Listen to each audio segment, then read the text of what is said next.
Hi, my name is Brian Tarrant, and I'm a student from Everett Community College. This slideshow presentation is going to cover, as the title indicates, the elements of an effective document design. This presentation is mainly catering to a primary audience of business administrators and a secondary audience of lower-level business employees.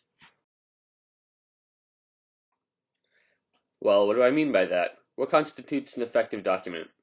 Well, basically it's what makes a document look good. To have a good-looking document, you need proper headings to help organize the document. You need proper spacing to make sure your document doesn't just look like a jumble of text. And finally, you need a proper and reasonable looking font. We'll get into each one of these in detail over the course of this presentation. First, let's talk about proper headings.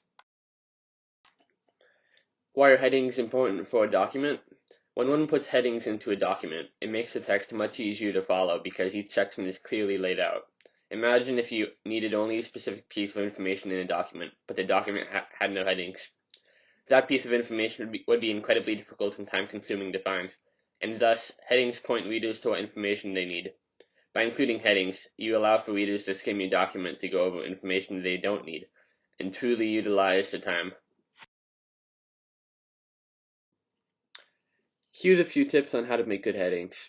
To utilize headings in a document, one should try and use different heading styles for major topics, minor topics, and subtopics. One can think of this like folder directories on a computer. To organize one's computer, one may wish to create folders. Let's say that one has a lot of cat videos uploaded to their computer. One way to organize one's computer in this case would be to put those cat videos into their own folder. And that may work just fine at first, but what happens if one has so many cat videos they wish to organize the cat videos folder? Well, one can create many subfolders within the cat folder titled orange cats, black cats, white cats, tan cats, and so on. One can create as many subfolders as they please. This is similar to headings. The title can be thought of as the biggest heading for the document. Under the title, one may wish to organize their paragraphs into their own headings under the title. Perhaps if the document is long enough, each heading under the title may have its own subheadings beneath it. Typically, the biggest heading of a document has the biggest font, and then each level of heading beneath it gets successively smaller. For the next point, one also wants to keep headings grammatically consistent.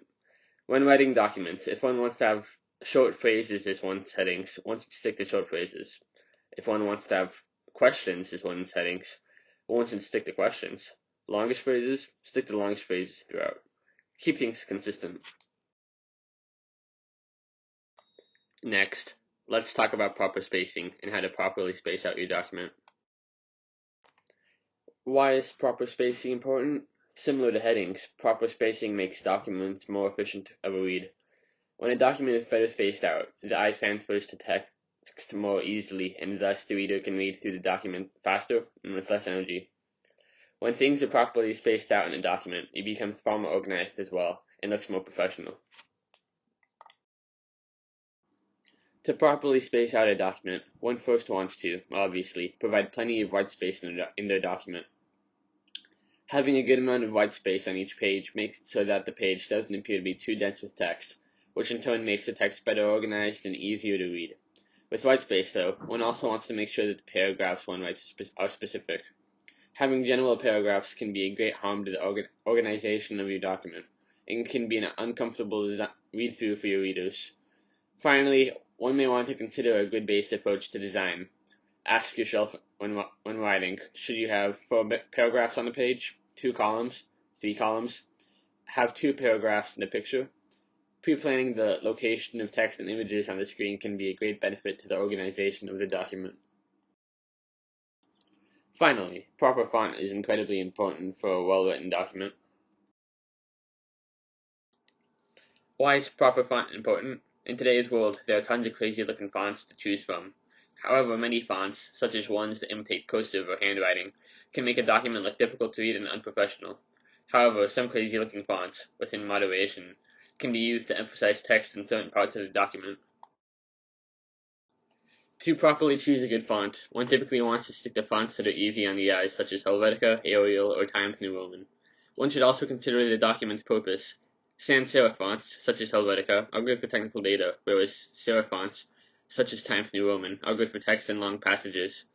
There are so many fonts in existence that one should do further research on when to use certain fonts and where. Here are some final tips. For one should treat using color with caution.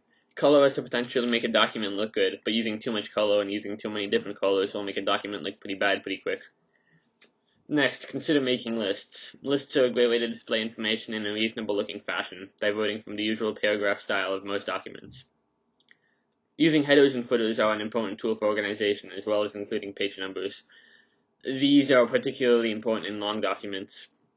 Finally, it is important to just remember the reader. At the end of the day, all of these tips are just tips on how to make the document as easy as possible to read for the reader, so the reader should definitely be seriously considered when writing. And this is a pretty general point. Here's a quick summary of things we went over. When making a document, one should utilize headings, spacing, and font choice to make a document as easy as possible to read. Headings make documents easier to follow and point readers to what information that they need. Proper spacing makes documents more efficient to read and makes documents better organized.